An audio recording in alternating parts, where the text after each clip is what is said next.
Okay, so continuing on with our series on learning GitHub, I want to talk about gitignore files. Now, very often you're going to be building a website or an app or a web app, and you're going to include code that belongs to somebody else. Maybe you're going to be using node modules. Very common practice when building things. The only downside to node modules is when you include node, you include other packages, and those packages have dependencies, and those dependencies have dependencies, and so on. So very quickly you can get into a situation where you've got thousands of files that are included in your project that maybe you don't want to waste time uploading and downloading every time that you go back and forth and work. You can just run an npm install command from the command line and install all those dependencies in the appropriate folder. So you don't want to store that on GitHub and waste the upload download time. That's what gitignore is for. It's for having files and folders where I don't need those things stored on Git. Pardon me. So when you create a brand new repository, we covered this in the first video. You give it a name, description, public or private, add the README file. There's also a couple of options down here at the bottom. One for adding a license, so you can choose what kind of license you want to apply to this. So, for example, an Apache 2.0 license, an MIT license. I'm not going to go into the differences between those now because that'll be a video all of its own. But here, the gitignore. Inside here, we can pick. These are some of the more common ones. And as you can see, there's all kinds of different files that you can include and say, hey, I don't need these inside of my project. So Python, for example, I could add a gitignore for Python when I create that.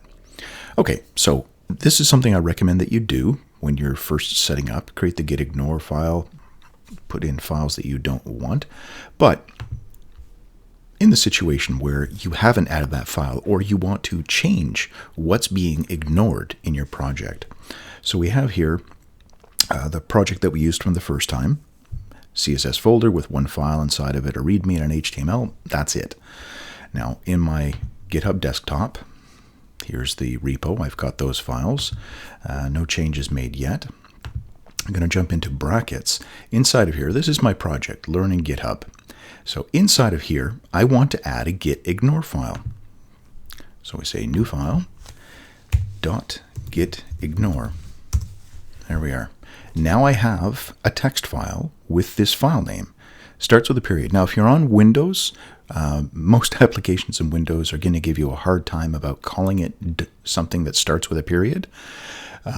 Just call it gitignore.txt, and then from the command line you can go in and actually rename the file to .gitignore. This has to be the name of the file. Now I can just leave it blank, and inside of here I can come in and say added gitignore.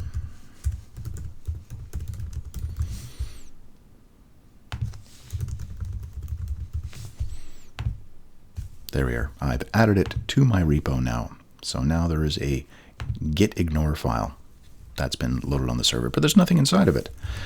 If I want to add something inside of it, I do this. There. That is now ignoring the node modules folder. So by default, that will not be added to my repo. It won't be uploaded when I sync things. It just knows, hey, ignore this.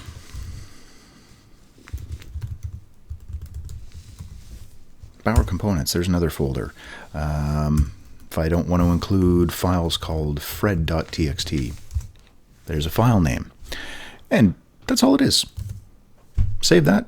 Okay, I've now added some content to my gitignore.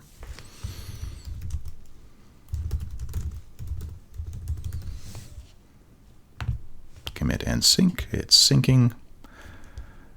Go over to history, and there it is. We've added that on the server, and if we go back to the server, refresh this, there we are. There's our gitignore file, and these are the lines. So let's test it to make sure that this is working. I'll go inside of my project, and I will add a folder called node modules, and inside of that I'll create a file called booyah.txt. There we go. So put some content inside of it just to make sure that there is some file inside of here to make sure it's not an empty folder. So Git should want to upload this.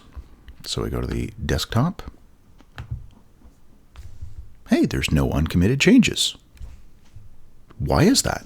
Well, it's because I have a folder called node modules, and that's where I put this file. And my gitignore says, ignore that folder. We don't need to do anything with it. So that's gitignore. That's all it is. I encourage you to start using it, even if it's just for a few basic things. Node modules, as I was saying, is a very common thing if you use Node to include packages in your project. It's a perfect place to put, or a perfect folder to include in your gitignore file. All right, hope that helps you out. If you have any questions, please leave them in the comments. And as always, thanks for watching.